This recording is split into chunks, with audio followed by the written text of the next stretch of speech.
Hello, this is Dr. Grande. Today's question is, can I analyze the case of Kendrick Johnson?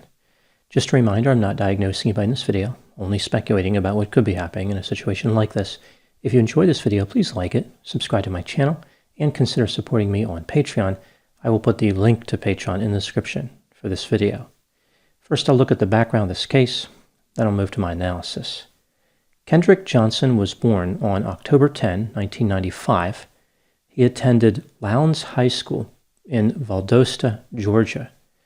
On January 11, 2013, his body was discovered inside of a wrestling mat in the gymnasium of the high school. It was an area referred to as the old gym, so I imagine there was also a new gym in that same school, perhaps one that was used more frequently. The wrestling mat had been rolled up and was in a vertical position in the corner of the gymnasium, along with a number of other wrestling mats. A fellow student who climbed onto the mats is the one who discovered the body. Here's what the authorities found during their investigation. Johnson's body was upside down in the wrestling mat, as if he had climbed into it head first. His shoes were resting behind his knees, rather than on his feet. An autopsy concluded that Johnson died from positional asphyxiation. The investigators believed that on January 10, the day before his body was discovered, 17-year-old Johnson climbed into the wrestling mat sometime around 1:30 p.m. because he was looking for his sneakers that he had thrown inside of the mat earlier. He became trapped and died. Students at the high school said that students often placed their shoes behind or under the mats in order to avoid paying for a locker. There was no reason to believe that Johnson's death was anything other than an accident, albeit an unusual accident. There was no indication of foul play, no one else was around him, and no one had a motive to kill him. Johnson's family was not convinced. They paid for an independent autopsy, which indicated signs of blunt force trauma on Johnson's neck. The pathologist believed that Johnson's death was not accidental. Something else unusual was found during this autopsy. Johnson's internal organs had been replaced with newspapers. His body had already been through one autopsy and processed by the funeral home. The funeral home said that they never received the internal organs, so they implemented a standard practice of filling the void with other material. Typically, they would use cotton or sawdust. This time, they decided to use newspapers. The investigation revealed that the funeral home did not follow best practices, but it did not violate the law. Moving back to the assertion by the pathologist that Johnson did not die by accident, Johnson's family said that they believed he was the victim of homicide.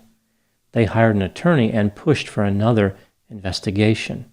In January of 2015, the Johnson family filed a $100 million lawsuit against 38 individuals, including federal agents, police officers, and 3 of Johnson's classmates.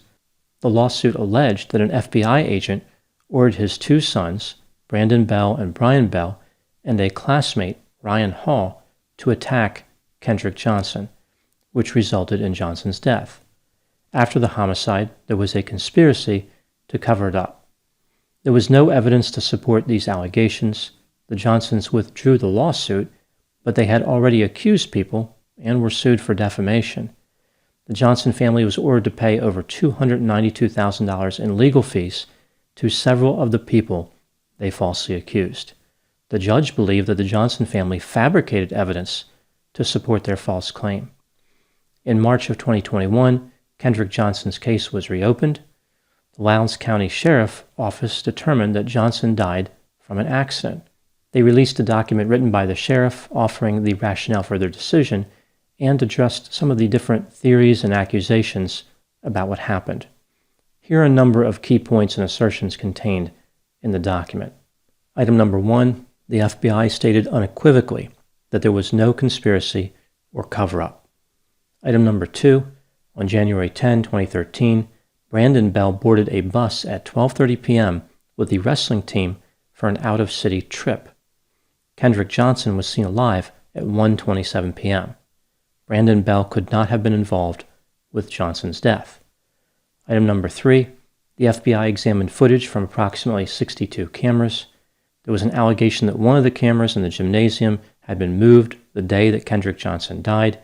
It had actually been struck in February of 2012, which is why it was out of position. The movements of Brandon Bell, Brian Bell, Ryan Hall, and Kendrick Johnson were reviewed for January 10. At no time did their paths cross on that date. They never came into contact with one another. At 1:27 p.m., Kendrick Johnson can be seen walking at a fast pace toward the area where the wrestling mats were stored. Item number 4, 7 different people said that students stored their shoes in the wrestling mats. So apparently this was something that was quite common. It would not be out of the ordinary for Kendrick Johnson to have done that as well. Item number 5, on November 28, 2011, Kendrick Johnson was involved in a physical altercation with Brian Bell on a bus to a football game. They each swung at each other. Later, Kendrick Johnson and Brian Bell worked on a class project together. They appeared to put any hard feelings behind them.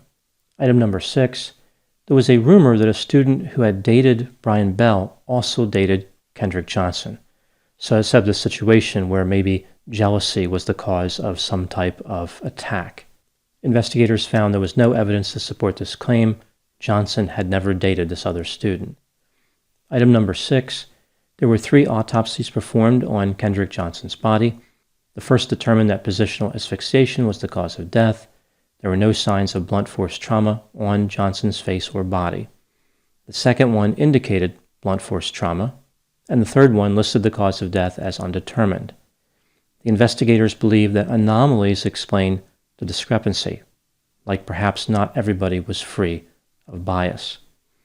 Item number 7, there was a not-so-subtle suggestion at the end of the document that other law enforcement entities may not have approached this case from an ethical position, kind of like people were thinking more about their careers as opposed to the facts in the case.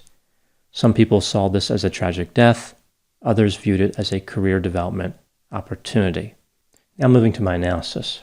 From the very beginning, it was fairly clear that Kendrick Johnson's death was the result of a bizarre and improbable accident. Some people believe there was a racial component to this case, and murder, therefore, was a better explanation than some type of accident. Let's look at the factors both for and against the accident theory, starting with the supporting factors, so the evidence that makes it look like it was an accident.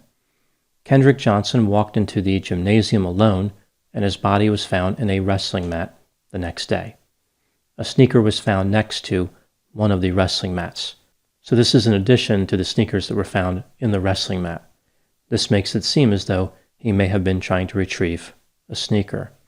According to the first autopsy, which was performed right after he died, his cause of death was positional asphyxiation, and he had no bruises on his body. Moving to the contradictory factors, the second autopsy report indicated that Johnson had a bruise on his neck.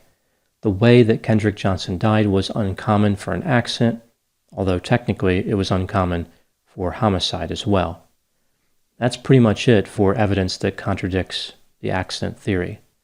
When considering all the evidence, it's difficult to make an argument for anything but an accident. The bruises allegedly observed during the second autopsy simply were not there when the officers responded or during the first autopsy. Even if the bruises were real, they weren't necessarily connected to his death. Maybe he struggled to get out of the wrestling mat and struck himself in the neck.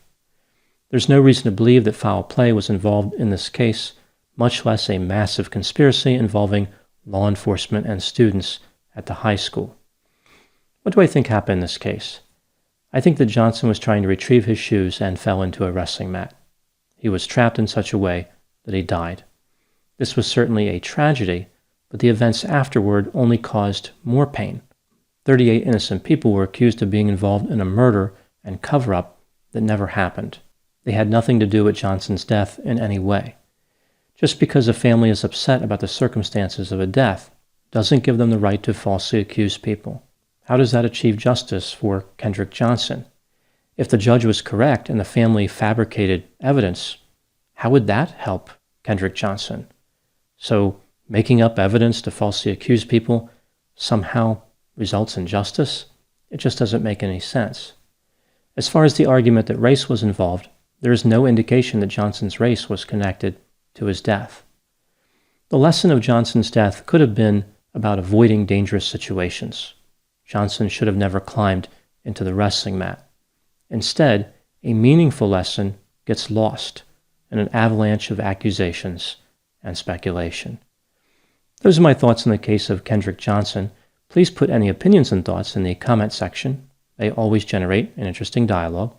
As always, I hope you found my analysis of this topic to be informative. Thanks for watching.